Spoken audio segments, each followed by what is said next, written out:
Welcome to the deep dive. Today, we're really zeroing in on something every website owner bumps into, getting people to actually visit your site. Yeah, that initial hurdle. Exactly. You shared this resource, Killer Traffic Generation Tactics, and, well, it's got a ton of ideas. It does. Packed full. And you're looking for, the solid strategies, the ones that work without making your head spin. That's the goal. Cut through the noise a bit. Okay, so our mission today, Yeah. pull out the core ideas, the actual tactics you can use to get genuinely interested people coming to your site. And it's interesting, the resource jumps right in, doesn't it? Yeah. It tackles that common mistake Which one? that you launch a site and bam, visitors just appear. Hey. Like magic. Yeah, if only. The resource makes it clear. That's not really how it works. Not at all. Traffic has to come from somewhere. It doesn't just materialize. Yeah, and it immediately talks about free versus paid traffic Here's what's sources. your main buckets. But free here really means, you're investing your time. Right. It's on zero effort. Definitely not. Lots of effort, often. And paid, well, that's obviously money. But here's the kicker, right? It says neither one is a guaranteed win. Exactly. It all comes down to the person doing it, how well you execute the plan. Which kind of leads perfectly into the next big point. Yeah. It's not just how many visitors. Uh-huh. It's who they are. Yeah. The resource really hammers this home. Getting tons of random clicks, not that useful if they bounce right off. Right. If they're not interested in your topic, it's just empty numbers, untargeted hits, like they call them. Pretty much a waste of time, waste of money, potentially. Totally. The real goal is targeted traffic. People who are actually looking for what you offer. Because those are the people who might stick around. Become Yeah. readers, buyers, subscribers. Exactly. That's the valuable traffic. Okay, so let's dig into that a bit more. Why is this targeted traffic so vital for, the bottom line?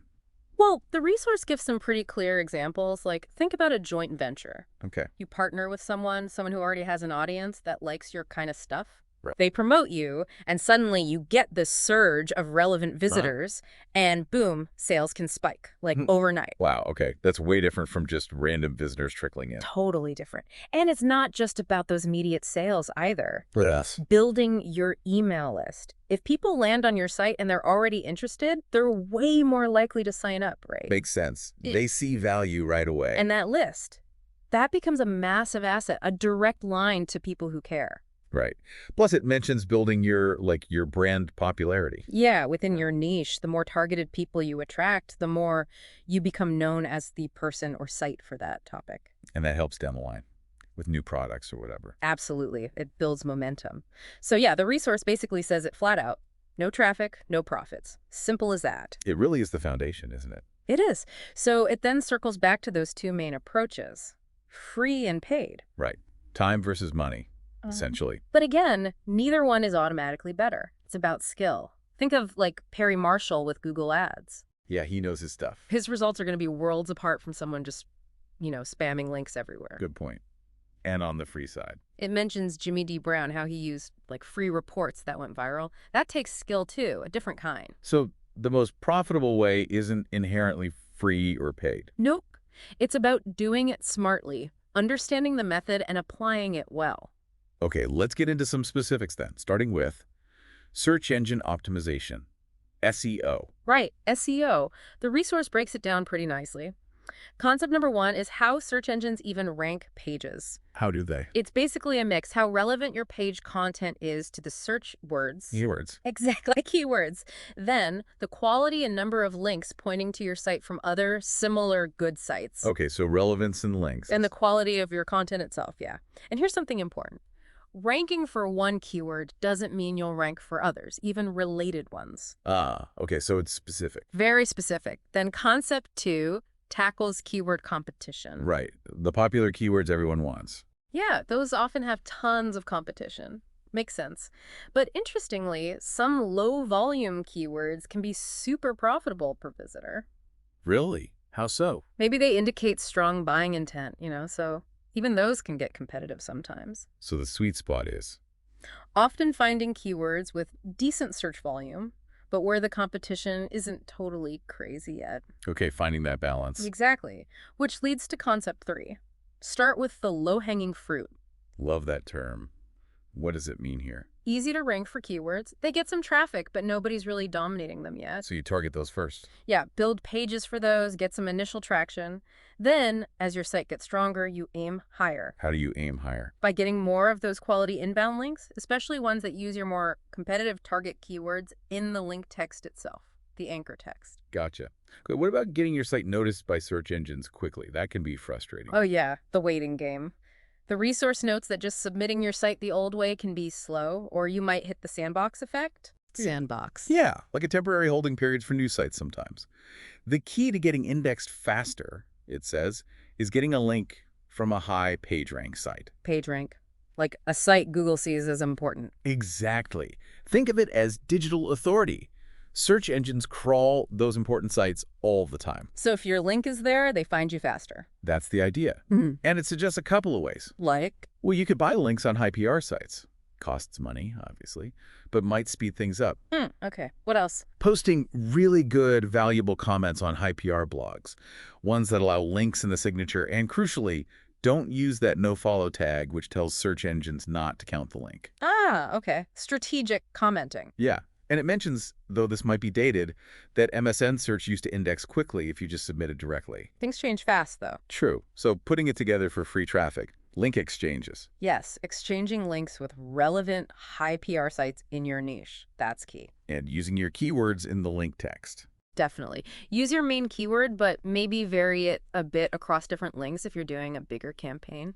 Target a range. And content. Create content specifically around those low competition keywords. Build pages designed to win those specific searches. So it boils down to getting good links in and targeting the right keywords with your content. That's the core of the SEO strategy outlined here, yeah. Yeah. Getting links and smart keyword targeting. All right, let's switch gears. Article writing for traffic. That sounds interesting. Yeah, another classic method. Two main ways described here. Okay. Submitting articles to article directories, websites that just collect articles, Oh. and submitting them directly to, like, newsletter publishers or bigger websites. Got it. But the first rule is, Always write good stuff. High-quality articles that actually keep people reading until they get to your little bio at the end. The resource box. the resource box. That's important, isn't it? Absolutely critical. It says your resource box has to make people want to click over to your site. You need a call to action before you give your website link. Tell them what they'll get, what the benefit is of clicking. Makes sense. And optimizing the articles themselves. Yeah, not just the ones on your own site. Optimize the articles you send to directories for specific keywords, too. Why? So people searching within the directory might find your article through the directory's own search function. More eyeballs. Smart. And submitting to publishers, is that harder? Yeah, generally more involved than just uploading to a directory. It requires outreach. It even mentions paid services that can help manage submissions to both. Okay. Any tips for making these articles really work? Yeah, some practical stuff. Aim for around 300, 400 words. Why that length? Longer, you might lose people. Shorter, maybe not enough substance. It's a suggested sweet spot. Okay. And the resource box again. Really make it powerful. Don't just say who you are. Briefly explain your business, your product, why they should care. Yeah. Maybe leave them wanting a little more so they click. Tease them a bit. Kind of. Yeah. And proofread. Like, meticulously. Errors just kill your credibility. Absolutely. Anything else? Yeah. Provide genuinely useful info for free, at least sometimes.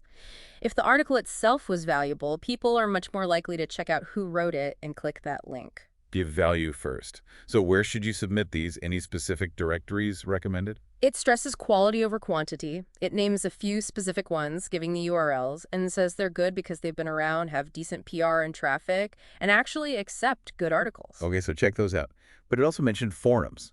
Yeah, interestingly, it says forums can sometimes drive more traffic from an article post than a directory, especially niche forums. Because the audience is already super targeted and engaged. Exactly. It lists some examples for the internet marketing niche, places with high traffic. And the ultimate goal for some.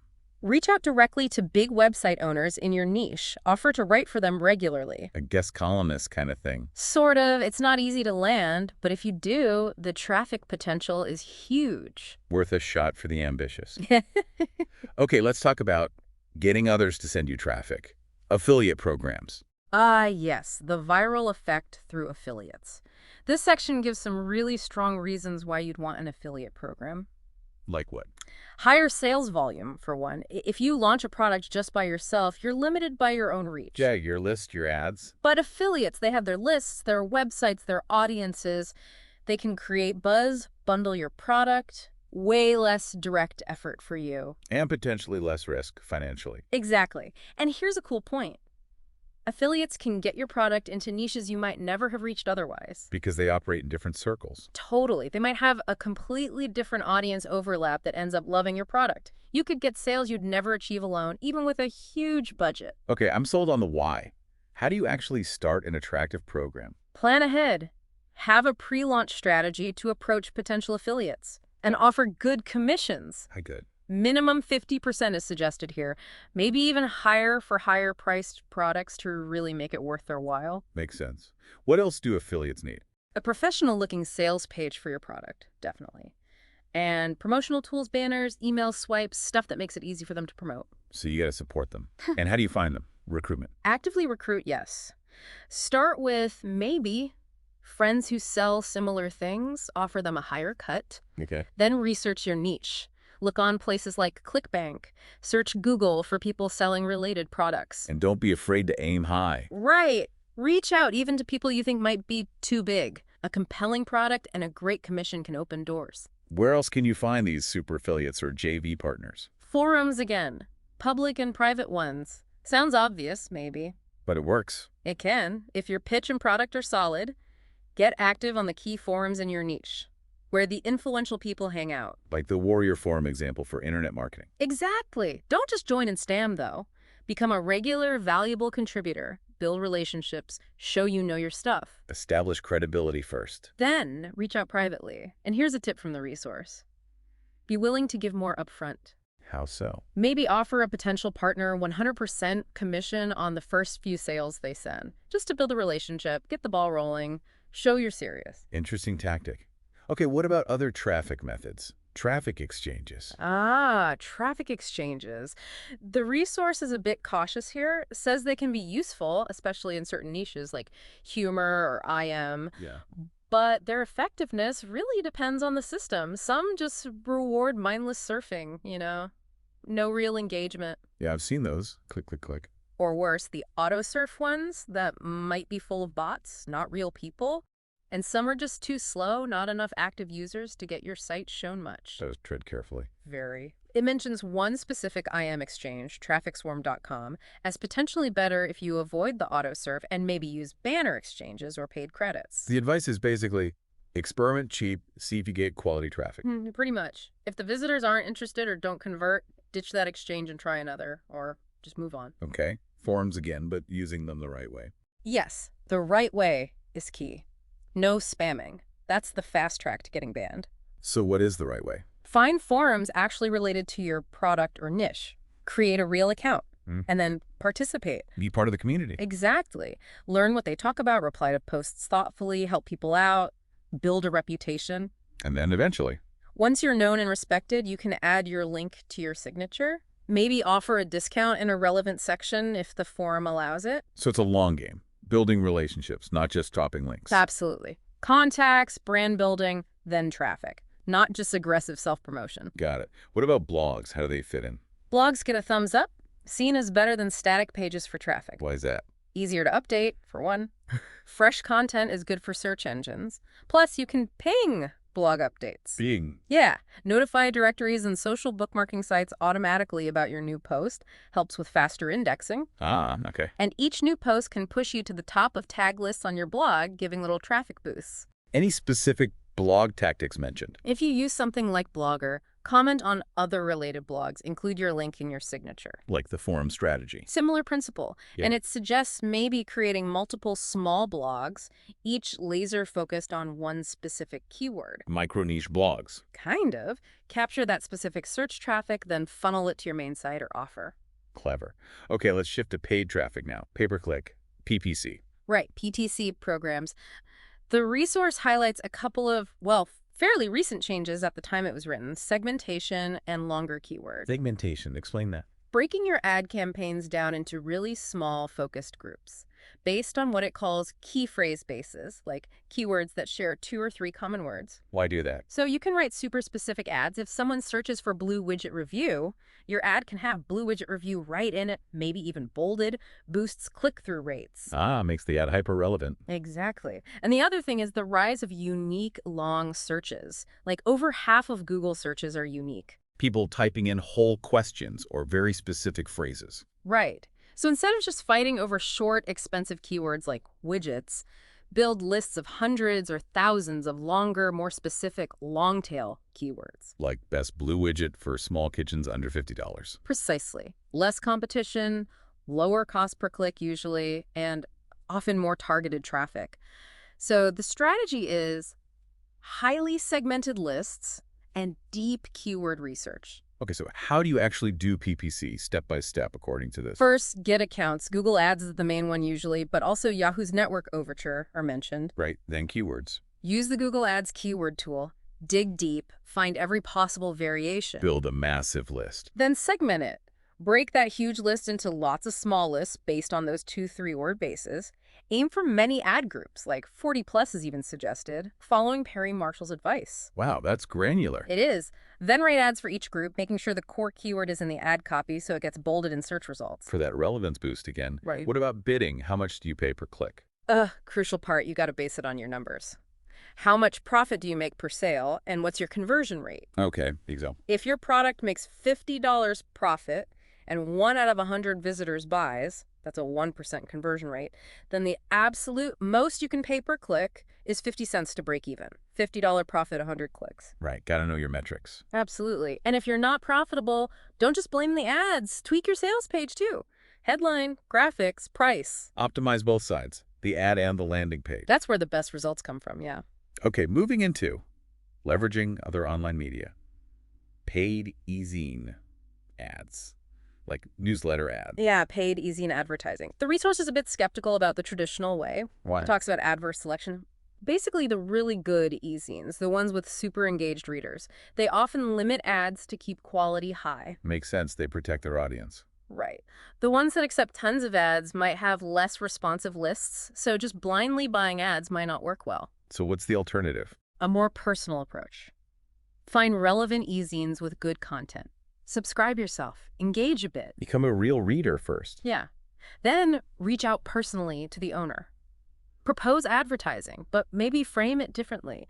A high-paying offer, an affiliate deal, a JV. Build a relationship, not just buy a slot. Exactly. Personal outreach seems key here. What about press releases? Are they still a thing for traffic? Presented here as essential, actually, often used after launches or for promoting contests. Where do you send them? PR Web is mentioned specifically as a top service. They have different distribution levels from free to premium. And premium gets you more reach. Yeah, wider distribution radio, newspapers, publishers, webmasters, potentially tens of thousands of visitors, it claims. Wow. Any tips for writing them? Follow the rules of whatever service you use, formatting, required info, etc. Standard stuff. And structure matters. Start with a catchy title, maybe a bit vague to spark curiosity, not necessarily your business name. Okay, and the body. 2 approaches mentioned. Newspaper style, most important stuff first, then details. Or story style, build suspense, reveal key info later. The story style is often better for driving clicks, it suggests. Interesting. Okay, last major area. Buying ad space directly on other websites. Right, banner ads, text links on other people's sites. Does it still work? Common wisdom might say no, right? Like it's outdated. Yeah, some say it died in the 90s, but this resource argues it can still be very profitable if done right. Wow. Find good sites to buy from or exchange with, things like skyscraper banners on relevant high-traffic sites. Paying per click is better than per impression. Generally preferred, yeah. If you pay per impression, CPM, ask hard questions. Where will it be shown? What are typical click rates for that spot? Good advice. What else? Look for authority sites selling text links, maybe on their front page, and don't discount banner or link exchanges with good partners. Win-win. So when you're looking at a site to advertise on, what should you check? 2 big things, traffic rating and PageRank. PageRank again? How do you check it reliably? Use the Google toolbar, but also double-check with a PageRank prediction tool. It mentions iwebtool.com because apparently some owners fake it. Sneaky. And traffic. Check Alexa rankings. Alexa.com is mentioned. Lower rank usually means more traffic. But numbers aren't everything. Nope. Gotta consider the price. Is it reasonable for the potential return? And placement. Where on the page will your ad be? Is it likely to get seen and clicked? Don't buy an ad buried at the bottom of the page. Exactly. Evaluate different ad types too: skyscrapers, images, text links. See what fits and where it's placed. And designing the ad itself. Yeah. Any tips there? Similar ideas to PPC ads apply. Small changes matter. First rule. Follow the host site's rules, character limits, image formats, etc. Right, for text links. Strong headline, compelling pitch, clear call to action, click here, or similar. Banners. Consider Flash for interaction, maybe movement. Some sites experimented with Flash game banners, worth testing maybe. Keep it engaging. Yeah. Small image ads. Design them carefully. Your logo, maybe 3-4 words clearly saying what you offer. Make it instantly understandable. Okay, we've covered a lot of ground. Wrapping up, are there methods this resource warns against? Yeah, a couple of things to generally avoid. One is buying targeted traffic. Sounds good, but isn't. Often it's junk traffic. From spam, random pop-ups, domain squatting, low quality, might tick visitors off, even get you in trouble with your host. Yikes. Okay, what else? Using online classified ads, it's just hard to stand out on those crowded pages. And people aren't really there to browse ads. Mostly they're there to post their own ads. Low engagement, usually a waste of time and money, it concludes. Good to know what not to do. So after all this, is there like one big secret to getting nonstop traffic? The magic bullet. Yeah. Well, the resource offers something close. It says the secret is give visitors a compelling reason to return to your site. Seems simple. Deceptively simple, but often overlooked. You can get tons of new traffic, but if nobody ever comes back, your overall traffic just stays flat, right? Yeah, you're constantly refilling a leaky bucket. Exactly. You need a way to recycle that traffic. Yeah. What kind of features? Things like forums, maybe a save favorites feature, unique tools, free image hosting, URL cloaking examples were given, or just really good, regularly updated content. Something that makes them bookmark you or just remember to check back. Precisely. Offer great stuff, useful tools, reasons to engage. That's how traffic grows month after month. Okay, so finally, it boils down to 5 key tips for continuous traffic. Yeah, a quick recap. 1, SEO, grab that low-hanging fruit first. Target easier keywords. Build a base. 2, Viral promotion. Regularly create awesome shareable stuff, software, PDFs, videos that naturally drives people back to your site. Every couple of months, maybe? keep putting value out there. 3, Legitimate link exchanges. yeah, Partner with good, relevant sites. Make sure the links are placed where they'll actually get clicked. quality over quantity again. 4, JVs and affiliates. Cultivate those relationships. They can bring big traffic spikes faster than most other methods. Personal touch matters. build your network. And 5, Always recycle traffic. That crucial point again. Have mechanisms in place to encourage repeat visits. That's how you get sustained growth. that makes a lot of sense. It's not just about getting them there once. Exactly. So, wrapping up this deep dive into these tactics, we've seen a whole range, haven't we? SEO, articles, affiliates, paid ads, press releases. Yeah, a ton of options. But some core ideas keep coming back. Like the importance of targeted traffic, not just any traffic, strategic planning, and, well, consistent effort. It's not a one-shot deal. Definitely not. So here's a thought for you listening. Yeah. What's just one thing, one recycling mechanism maybe you could add to your site, like today? Yeah, something simple to encourage even a few people to come back. How might that small change start to compound over, say, the next few months? Something to think about. Absolutely. This dive gave you the blueprint, really. Now it's about looking at what fits your goals, your audience. And start experimenting. Exactly. Pick something that resonates and give it a try. There's a lot here to work with.